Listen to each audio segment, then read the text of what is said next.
آج وہ دن ہے 84 سال پہلے علامہ اقبال اس دنیا سے گئے تھے. سامنے ان کا مزار ہے اور وہ ایک ایسا انسان تھا شاید ہی کوئی ایسا ذہن 500 سال میں مسلمان دنیا میں آیا ہو. اور علامہ اقبال کی جو پوری کوشش تھی کہ ایک غلام قوم کو اٹھائے، زندہ کرے غلام قوم کو. ان کی اتنی شاعری ہے، لیکن جو مجھے سب سے زیادہ پسند ہے اور آج جو میں ایک فکرہ کہنا چاہتا ہوں کہ اس رزق سے موت اچھی ہے جس رزق سے پرواز میں آتی ہے کوتاہی. یہاں 1940 میں جب قائد اعظم نے پاکستان کی ریزولوشن قرارداد پاکستان پاس کی تھی، تو کیوں ایک اتنی بڑی خواب انہوں نے یہ اناؤنس کی تھی کہ ہندوستان کے مسلمانوں نے فیصلہ کیا کہ ہم ایک آزاد ملک میں رہنا چاہتے ہیں. یہ پاکستان صرف اس خطے کے مسلمانوں کے لیے نہیں تھا.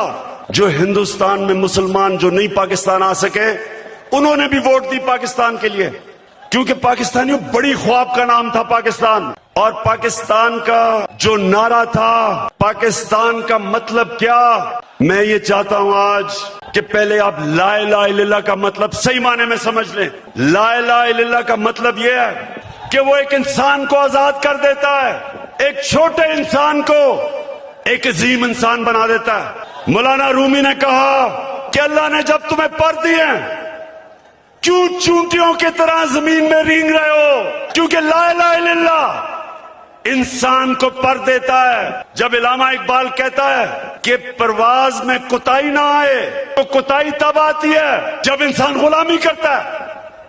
کبھی غلام بڑے کام نہیں کر سکتا، صرف ایک آزاد انسان بڑے کام کر سکتا ہے.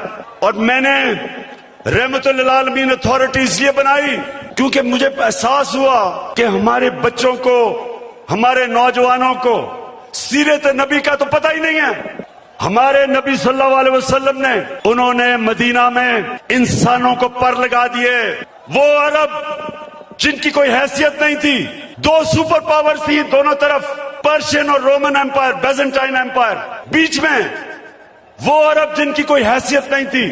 میں نے اس لیے اپنے بچوں کو فیصلہ کیا کہ ہم سیرت نبی پڑھائیں اپنے نوجوانوں کو، تاکہ آپ کو پتا تو چلے کہ کیوں اللہ نے ہمیں حکم دیا ہے کہ نبی کے راستے پہ چلو، کیونکہ اس سے عظیم انسان کبھی آیا ہی نہیں.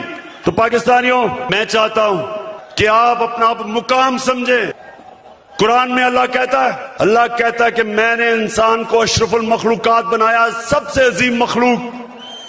فرشتوں کو کہا کہ انسان کے سامنے جھکو. شیطان کو انہوں نے جنت سے نکالا ایک وجہ سے، عبادت تو وہ سب سے زیادہ کرتا تھا اللہ کی، کیونکہ اس میں تکبر تھا، کہتا میں انسان کے سامنے نہیں جھکتا.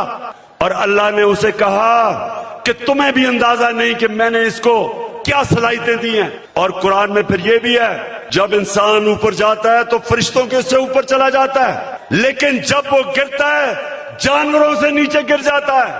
ہمارے اوپر ہے، ہم اوپر جانا چاہتے ہیں یا زمین پہ رینگنا چاہتے ہیں. پاکستانیوں، آپ ایک دفعہ فیصلہ کر لیں. جب آپ فیصلہ کریں گے کہ ہم کسی صورت سوائے اللہ کے کسی کے سامنے نہیں جھکیں گے، آپ کی پرواز اوپر چلی جائے گی. جس دن لا الہ الا اللہ کا مطلب آپ سمجھ گئے، آپ کی زنجیریں ٹوٹ جائیں گی.